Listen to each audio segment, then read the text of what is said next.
We are constantly told to visualize our goals. The cultural advice is everywhere. Imagine what you want, focus on the final result, and use the law of attraction to bring success into your life.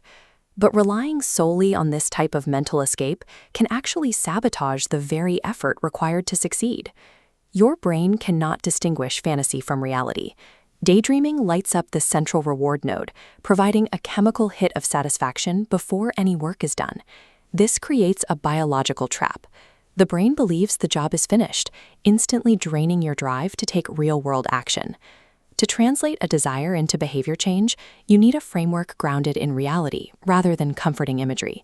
You need a system that recognizes the friction inherent in the process. Escaping into these daydreams leads back to the quiet desperation Henry David Thoreau warned about.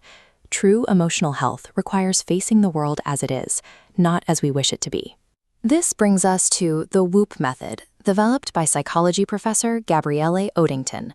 It stands for Wish, Outcome, Obstacle, and Plan, a science-backed alternative that combines positive intent with practical problem-solving.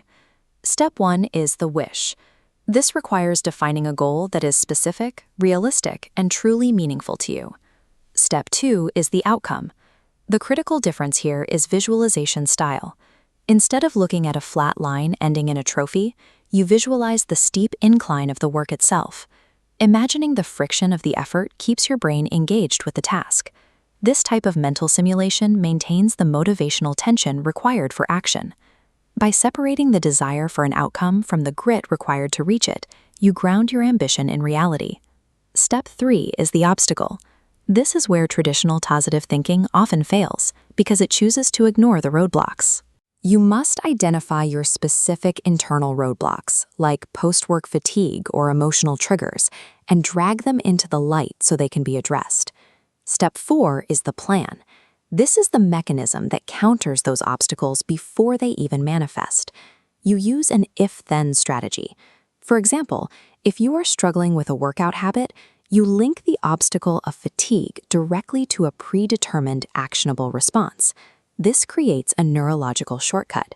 By deciding your reaction in advance, you route around the brain's reliance on willpower. The response should be ridiculously small. For example, if I feel too tired after work, then I will put on my workout clothes and exercise for just 5 minutes. Acknowledging that negative friction is guaranteed to occur is the only reliable way to ensure you can move through it. When you use this architecture, you are no longer at the mercy of fleeting bursts of motivation. Because your decisions are preloaded, the negotiation with yourself is already over. When the friction hits, you simply execute.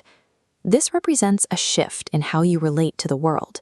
You are participating in reality as a partner, rather than fighting it or hiding from it. It redefines optimism.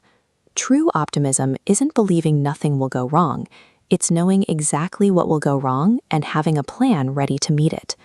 By letting go of magical thinking and applying this 4-step tool, you can begin to bridge the gap between the things you want and the life you actually live.